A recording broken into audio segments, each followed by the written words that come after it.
Can you imagine not knowing you're famous? Not knowing that a fan base loves you, dresses up like you, there's an action figure made of you, and you have no clue?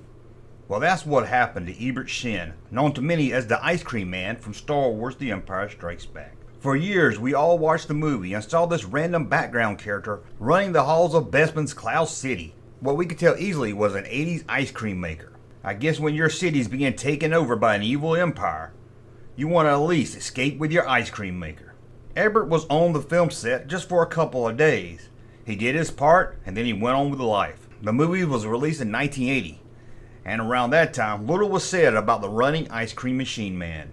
As the movie became available on home media, fans could pore over every little detail of the film. Fans who have seen the movie countless times now find themselves watching the background of the movie, catching little things often overlooked. Every once in a while, a fan at a local comic shop or convention would bring up, hey, there's a dude on Bestman with an ice cream maker. But it wasn't until the age of the internet that things really started to blow up. With the advancement of technologies, fans can now clip the scene and share it with millions, and fans could talk about it with millions of other fans. The character wouldn't become officially known to fans until the Star Wars card game that started out in 1995. This gave us the first non-movie official look at the Ice Cream Man. There he was, Tibetan gas miner. Not much else was known about him. He would finally get a name thanks to Benjamin Dew, who would write backstory for some of the minor characters on the official Star Wars fan club website, Hyperspace, as part of their What's the Story series. The name he was given? Willrow Hood.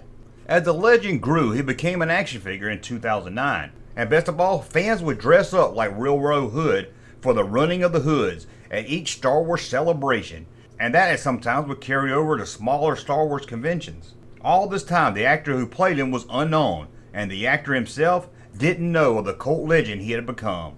Ebert Sheen was born in Pakistan in 1932. In 1957, he would move to the UK and perform Indian music for the BBC in England, and would even help with the score for the 1965 Beatles film Help.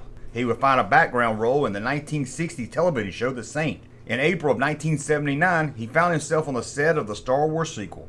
There he would be filming background scenes along with his two daughters, Dolly and Paula, who would appear in the film running with other children to escape Bespin. He then went on to find work as an extra in both Raiders of the Lost Ark and Temple of Doom, as well as the Superman film and more.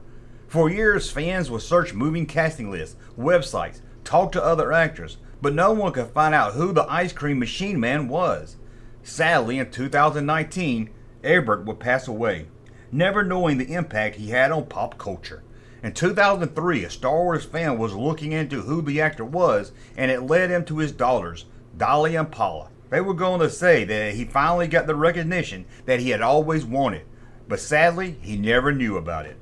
It seems that Egbert would have loved all the attention he was getting, from cosplayers to being an action figure. At least his two daughters have been able to see how much their father meant to so many fans, and how a guy running with an ice cream maker for just a few seconds brought happiness to a lot of fans.